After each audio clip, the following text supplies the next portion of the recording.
அஸ்ஸலாமுஅலைக்கும். Welcome to Rahmi's kitchen. Friends, இன்றைக்கி நான் நெத்தோலி fish கோகோனட்டோட fry பண்ண போகிறேன். கோகோனட் பீசஸோட, தேங்காய் கொத்தோட. அது எப்படி பண்ணுறதுன்னு உங்களுக்கு காணிக்கிறேன். முதல்ல நெத்தோலியில் நம்ம கொஞ்சம் மிளகாத்தூள், மஞ்சத்தூள், குருமிளகு பொடி, உப்பு, அரிசி மாவு ஒரு டீஸ்பூன் போட்டு நல்லா மிக்ஸ் பண்ணி வச்சுக்கணும். இது நான் மிக்ஸ் பண்ணது காணிக்கல, நான் மிக்ஸ் ஆல்ரெடி பண்ணி வச்சுருக்கிறேன். நான் எழுதி போடுற எண்ணெய்லாம் போட்டு மிக்ஸ் பண்ணணுன்னு அது போட்டு மிக்ஸ் பண்ணிக்கோங்க. அப்புறம் இது ஃபஸ்ட்டு நல்லா ஃப்ரை பண்ணி எடுத்துடணும். அப்புறம் சொல்கிறேன். ஃப்ரை பண்ணுறதுக்கு கொஞ்சம் தேங்காய் எண்ணெய் ஊற்றிக்கோங்க.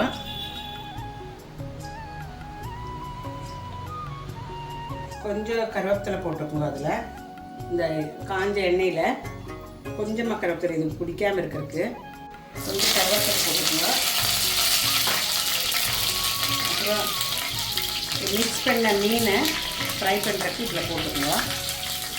இது நெத்தோலி மீன் ரொம்ப நல்லது. இது ரொம்ப கால்சியம் நிறைய இருக்கிற மீன். இது ரொம்ப போன்ஸ்க்கெல்லாம் ரொம்ப நல்லது.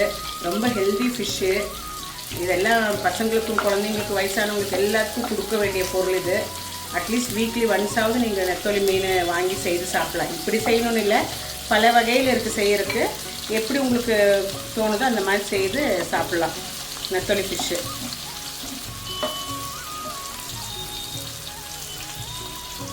இதெல்லாம் போட்டு நல்லா போட்டு வறுத்து எடுத்துக்கலாம். அப்புறம் தான் மசாலா எப்படி பண்ணுறதுன்னு காணிக்கிறதுக்கு நல்லா வறுத்துக்கலாம். அப்படியே கொஞ்சம் அப்படியே உடையாமல் திருப்பி போட்டுக்கோங்க. அரிசி மாவு போட்டிருக்கறனால உடையாது, முள்ளமாக திருப்பி போட்டுக்கலாம்.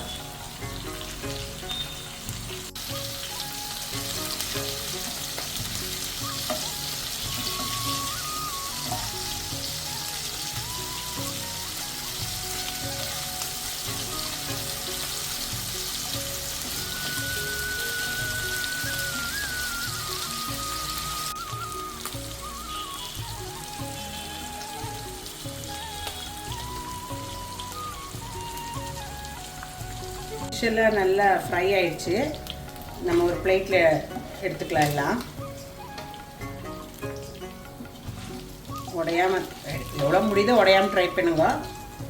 உடஞ்சாலும் இப்போ ஒன்றும் பண்ண முடியாது.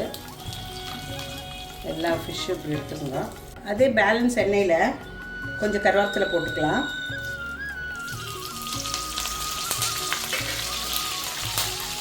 அப்புறம் நான் கொஞ்சம் சின்ன வெங்காயம் கட் பண்ணி வச்சுருக்கிறேன். ஒரு 10 அவ்வளோ சின்ன வெங்காயம் கட் பண்ணியிருக்கிறேன்.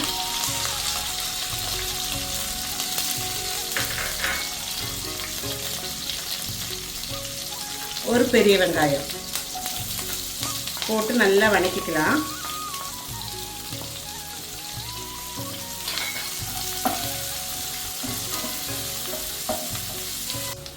கொஞ்சமாக உப்பு போட்டுங்க. ஃபிஷ்ஷில் போட்டிருக்க உப்பு இந்த மசாலாக்கு வேண்டி இதில் உப்பு போட்டுக்குங்க. அப்புறம் கொஞ்சம் இஞ்சி பூண்டு பேஸ்ட்டு, ஒரு ஸ்பூன் அளவு இஞ்சி பூண்டு பேஸ்ட்டு ரெண்டும் போட்டு நல்லா கொஞ்சம் நேரம் இதாக்கிக்குங்க. தேங்காய் கொத்தி வச்சுருக்கிறது போட்டுக்குங்க. இதுதான் இதுக்கு ஹைலைட் ஆனது. அப்புறம் சில்லி ஃப்ளேக்ஸு,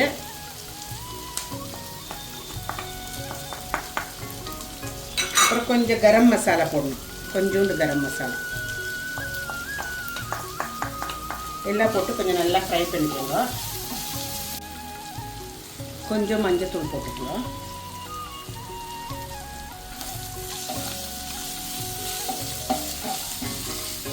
இந்த ஸ்டேஜில் நம்ம வறுத்து வச்ச மீன் போட்டுக்கலாம்.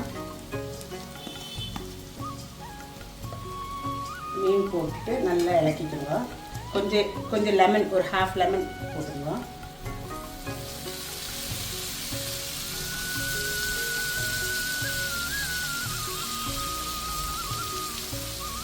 நல்லா இலக்கி கொடுத்துருங்க.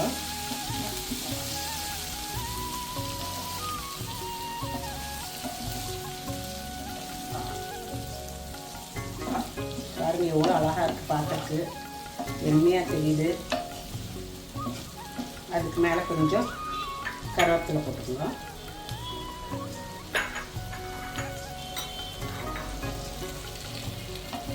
நெத்தோலி வித் தேங்காய் கொத்து ஃப்ரை ரெடி ஆயிடுச்சு. பார்த்தீங்களா, சூப்பராக இருக்கும். சாப்பாடு கூட சாப்பிடும்போது ரைஸ் கூடலாம் சாப்பிட்றது ரொம்ப நல்லாயிருக்கும்.